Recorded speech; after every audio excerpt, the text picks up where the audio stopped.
Hi guys, welcome to MTG Dungeon. Thanks for tuning in to our channel.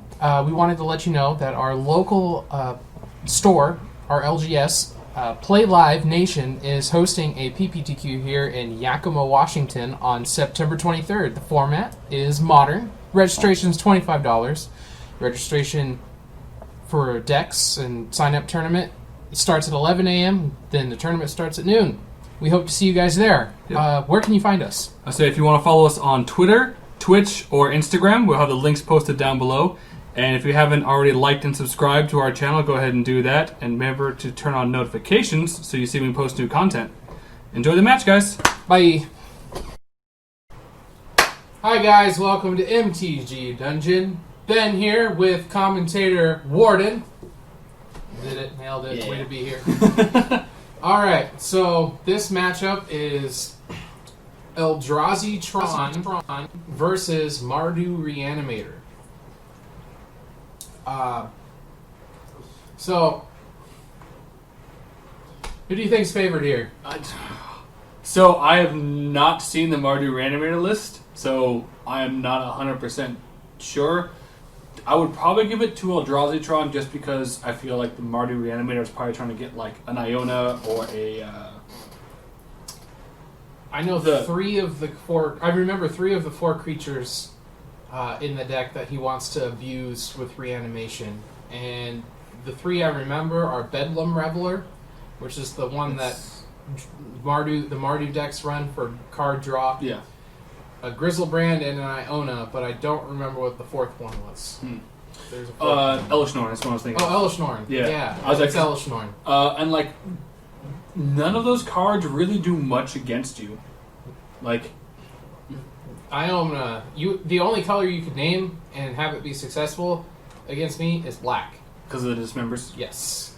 Look like a turn 2 Thoughtseize. Alright, well that was a pretty good opening hand. Yeah, it was. I feel like I would take the Smasher here. Me too, but it's all dependent on what's in his hands at this point. Yeah. If you take the Smasher out and you are able to reanimate an Elesh Norn soon enough, you blank the Matter Reshapers. Well, I mean, you pay 3 mana, essentially draw a card. What happens for you, but... Yeah, but that's not pressure in your face. Yeah, exactly. So...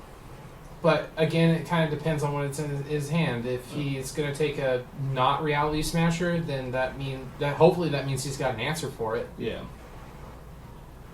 But he opts to take a Matter Reshaper. All right. Oh, Ghost Quarter. Ghost Quarter. I mean, it seems so he does this after I draw. Oh. So he prevents me from playing it on turn 2, and he sees a waste. So this is a pretty heads up play because most decks I think aren't on 2 wastes. No, I think they're on 1. Yeah, but my list is actually an old list, and I run 2, so that worked out for me pretty well. Yeah. Also, that was a nice top draw Chalice there. Yeah, minor details. Oh, look, is that a foil waste? Yeah, both of my wastes are foil. I went out of my way to get them because they're pretty.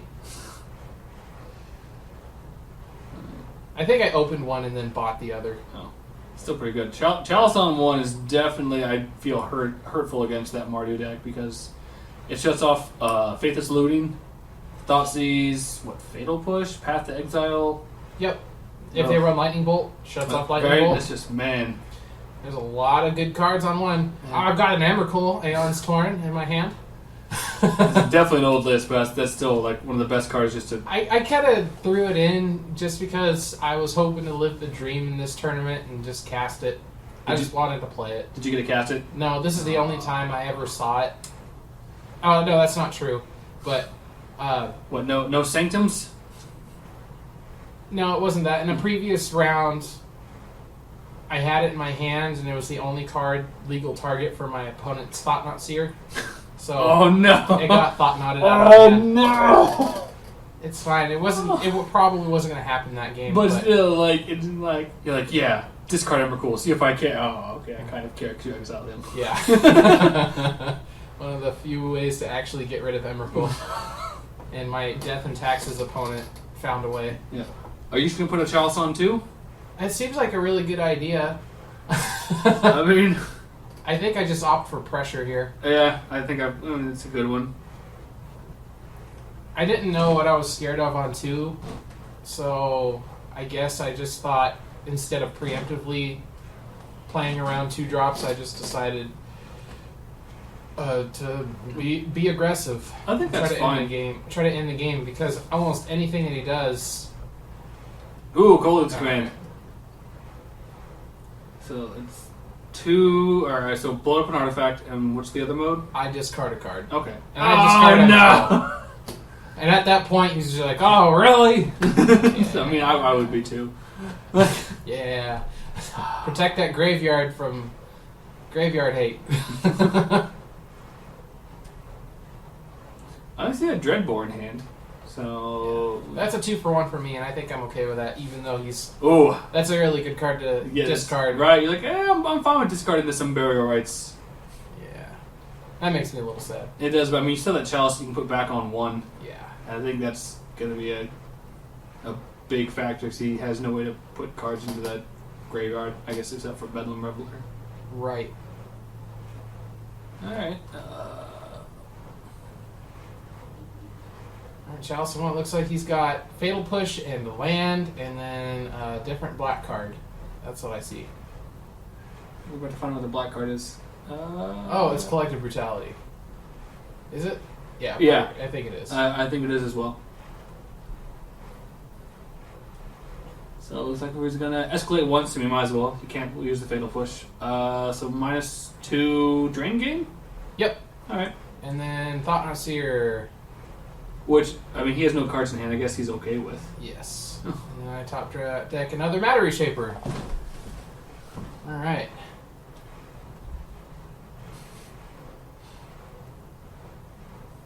So, do you think you... I think I just put Matter Shaper and I think I just keep applying pressure.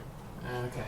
I mean, Thought Not Seer is more pressure. It is, but if he's holding a card up, I mean, you can force him to play it with Thought Not Seer. Mm-hmm. Like if he happens to get,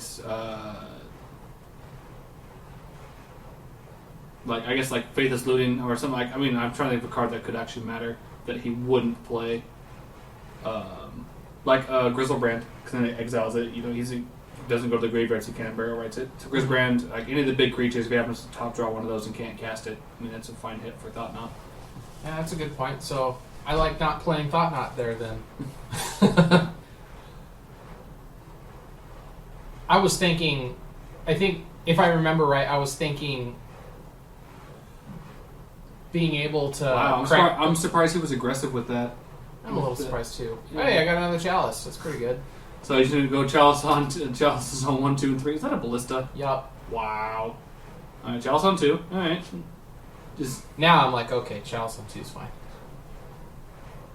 After I've seen probably the only two mana the 2 mana spells that matter. Hey, Lingering Souls and Flashback. All right. And I'm giggling a little bit because I know I have Walking Ballista. No.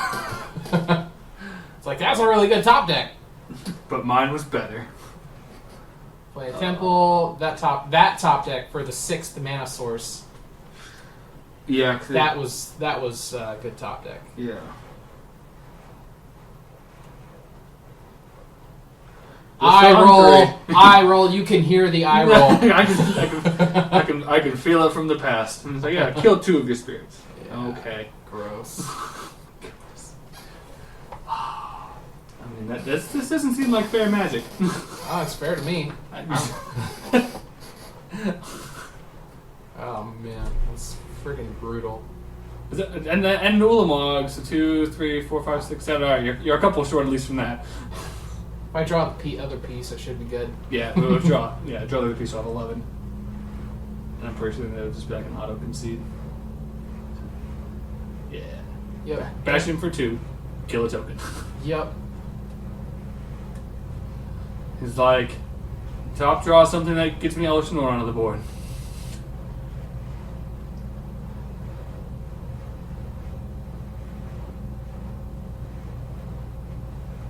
All right, I remember my trigger. Yay!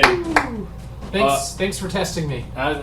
Remember, kids, if you cast a spell and your opponent says okay, they miss the trigger and the spell resolves. Instead of investing more resources, well, I guess I was able to that turn. I Yeah. just decided to make sure I clear the way of the pesky spirits. And I think that's a fine plan. Yep, and it's like, yeah, What are you gonna do? Like, right. I mean, he's on a 2-turn clock at that point, so that was pretty gross. that was. Goodness. Your top draws were slightly better than his. Is that a city's blessing? Yeah. Okay. I'm using it as a divider. Oh, okay. I was like, what card are you playing in Eldrazi that requires a city's blessing? I'm like trying to go through the artifacts. I'm like, is there an artifact that requires a city's blessing? No. I just. So that's the deck that I used to have standard burn in, and I never, I guess, moved the divider. Okay, I mean that's. The other side of that promo, City's Blessing, is the Phoenix token from Rekindling Phoenix. Oh, okay. So that makes sense. I will say I'm excited about the return to Ravnica.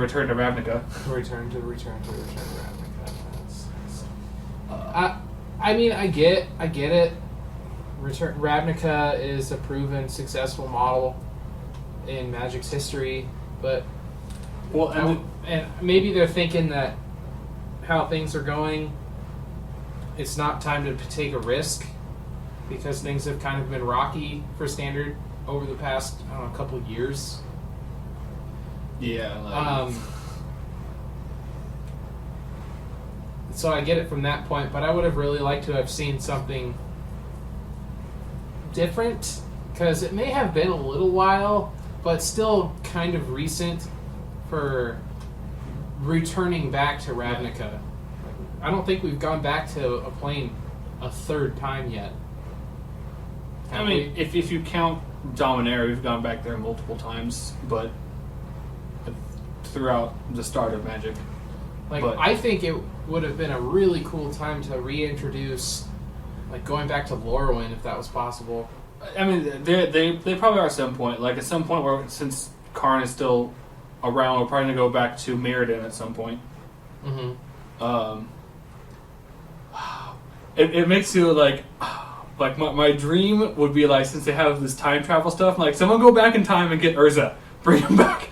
Urza Planeswalker, let's go. It could be absolute like garbage. It could be like 7 mana for like draw a card, like blow up a non-land permanent, and like ult something ridiculous, like a ridiculous number. Like it could just be like, it could be like Tibalt bad at 7 mana, and I would still play it.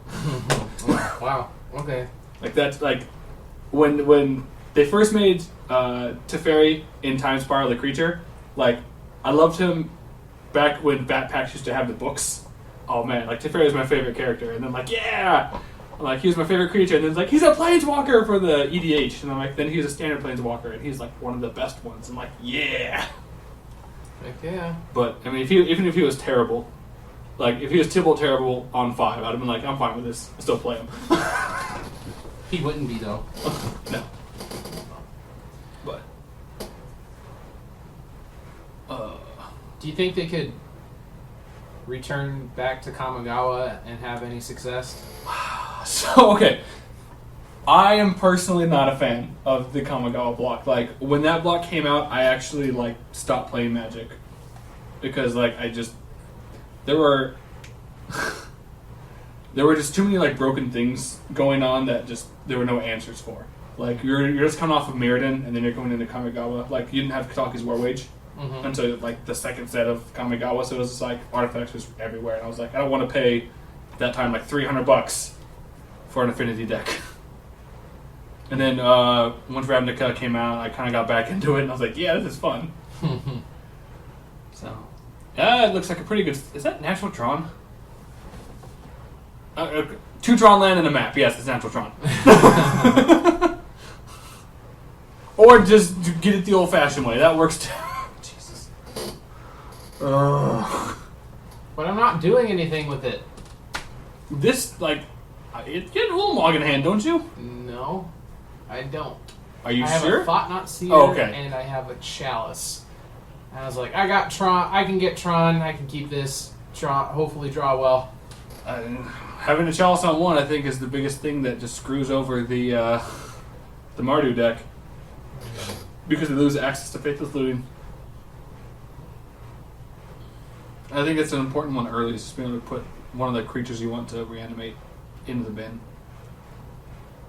I'm actually surprised he's not like plain blue, because Gifts and Given is just one of the better ways to do it, and it's really hard. It's really hard to chalice on 4 because it also affects your deck a decent amount as well. So it's like Converter Rights, Bolt, Dreadbore. I mean, he's wow, he's drawing those strong lands. All right. It looks like he's ready for your creatures. But I have no creatures. Yeah, I mean, currently. Chalice on 1. Response. Might as well get it in. Right? Before it becomes a discard for the Escalate. Right. Oh. So if he has an untapped land, like Lingering Souls would be really good there. Not wanting to real natural Tron? Nope. Okay. Thought not. Alright, so... Yeah, one of the lands in my hand is a mine, and then the other piece is a tower. I wanted to kind of play it with the by drawing the temple. It allowed me to do what I wanted to do on turn 4 anyway. Yeah. And then if he had the opportunity or the ability to get rid of a land of mine, to have him target one that I already had a copy of in my hand. Or you could get with Expedition. Yeah. Okay, that makes sense. Because I didn't need the mana. Yeah. So he has the ability to destroy a land, but Chalice counters the surgical extraction. Yeah. So I felt okay with him just using a Fulminator Mage on a land if he wanted to. Yeah. Because I could just grab a replacement. Yeah. Well, whichever one he blows up, you can just find the replacement for, and you're fine. Mm-hmm. So that makes sense. Okay. I thought not seer. Yeah, I was like, your top decks are just a little unreal. When I start watching these videos, see if you're stacking the deck. Look at the hands I'm keeping. Come on. They're not great. No, but as I said, I think you're just stacking the deck. Like, hey, I want to draw all the Thought Knot Seers and then all 4 Smashers. Just get good. Okay, just get good. So many 1-drops in his hand. Yeah. That Chalice has put in some serious work. Uh-huh. I love it. I'm going to guess a Fulminator Mage. Yeah, might as well. Yeah.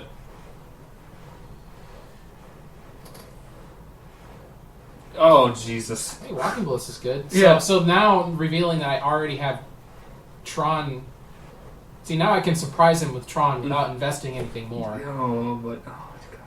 9, so Ballista on 4? Yeah, it's pretty good. Oh, my goodness.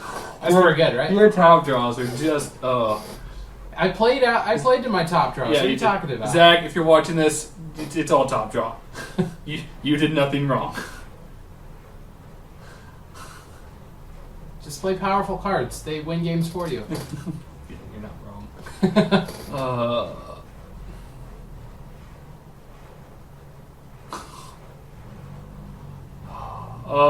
Just all the 1-drops. Just pass. I was like, let me guess. Oh, Rally Smash. I was like, let me guess. You find Tron naturally again. No, I just go. Yeah. I just map for it. So he's dead? 13? Oh, no, not quite. Short 2. Gross. Eldrazi's are good. If you had drawn the tower naturally, you would have been able to kill him. Oh well. Yeah, but I'm just like, I don't think it really matters. The Lingering Souls? Path. Wow. Alright, so it's all 1-drops. So E-Tron in 2.